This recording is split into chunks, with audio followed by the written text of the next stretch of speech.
Hello students, I'm here to show you how to glaze. The first thing you're going to want to do when you are glazing is to set up your workspace. So you're going to want to have a few different kinds of brushes, like a fan brush, flat brush, a round brush, all sitting here on paper towels. You might want a wet sponge and then a little water in a cup. I've got my piece sitting on a banding wheel on top of a paper towel because I don't want to have to clean the banding wheel. I can just throw the paper towel away and it will keep dust out of the room. So my work area is set up, so I need to choose the colors that I want to glaze this. So what I would do is I would consult this chart. On the chart, I would first look at types of colors I liked and whether or not I wanted them to be translucent or opaque. So I know that I want a translucent green. So the green that I like on the chart is here, and it's called Foliage green. So what I would do once I've picked out my color, my foliage green color, is I would take my stuff and I would go to the green table and set up. When I got to the green table, I would look for the foliage green glaze. I can also check to make sure that it's the foliage green glaze by looking here on the container. And I would go ahead and get started. You might notice that this does not look at all like it looked on the chart. And the reason for that is because once I fire this, it's going to go through a chemical change, and it will change colors completely after it's been fired. So it will go from this sort of brick orange to that lovely green that I was after. So I have a nice translucent green now. I am glazing this, so I'm going to choose a larger brush. If I chose a smaller brush like this right now, it would take me a very long time to glaze this. So I'm going to choose this large fan brush, and I'm just going to start by wetting the brush and then drying the brush off. The glaze is always going to, the bristles are always going to accept the glaze better if they are damp. And then I can look in here and see right away that it needs to be stirred up a bit. So I'm going to take a dowel and I'm going to stir it. I don't want to stir using a glaze brush because it messes the bristles up, and these brushes are quite nice and I don't want to mess them up. So I'm going to clean this up the best that I can, and then I'll set it here on my paper towel, which I plan on throwing away at the end of class.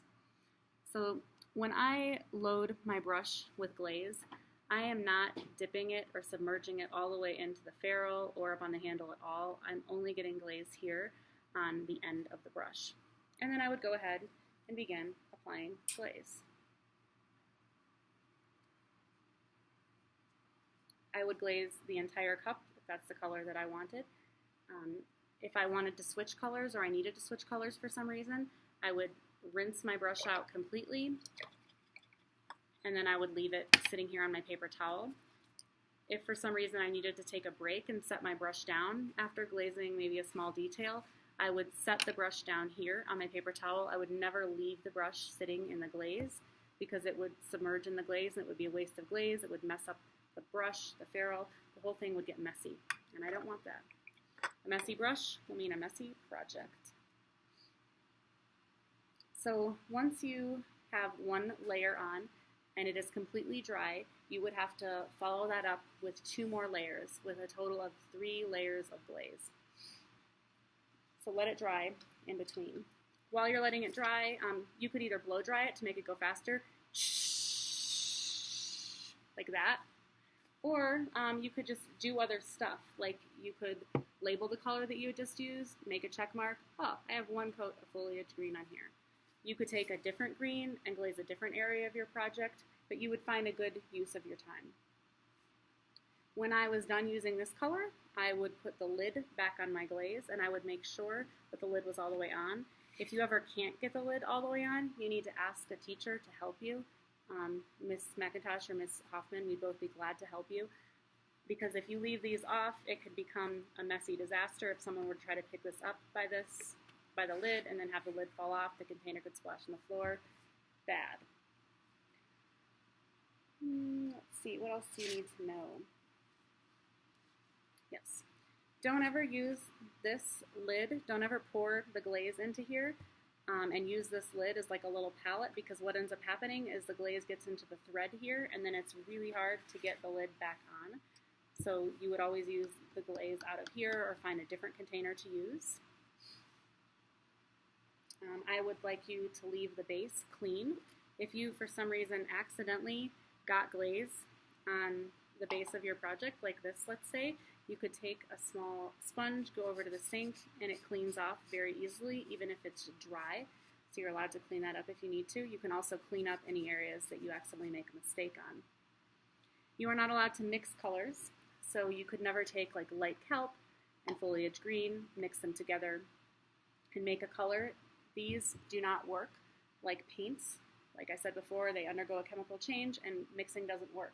However, if you ever wanted to layer a glaze, like put one coat of foliage green, and then once it's dry, put a coat of kelp, light kelp on it, you could, and you would get an effect kind of like this. So this is white, this is yellow, this is white on top of yellow, and it gives like a speckled effect, which is kind of neat. The difference between opaque and translucent glazes, you guys saw that I chose this translucent glaze. Translucent glazes are kind of see-through, and they're going to allow you to see texture through the glaze. So this is 3 coats of, I think this was holiday green. No, emerald green.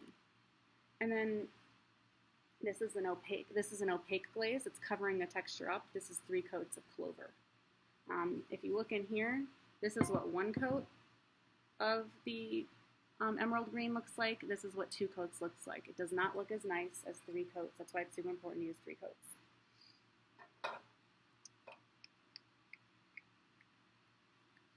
Translucent, opaque. Use the color chart. That's all.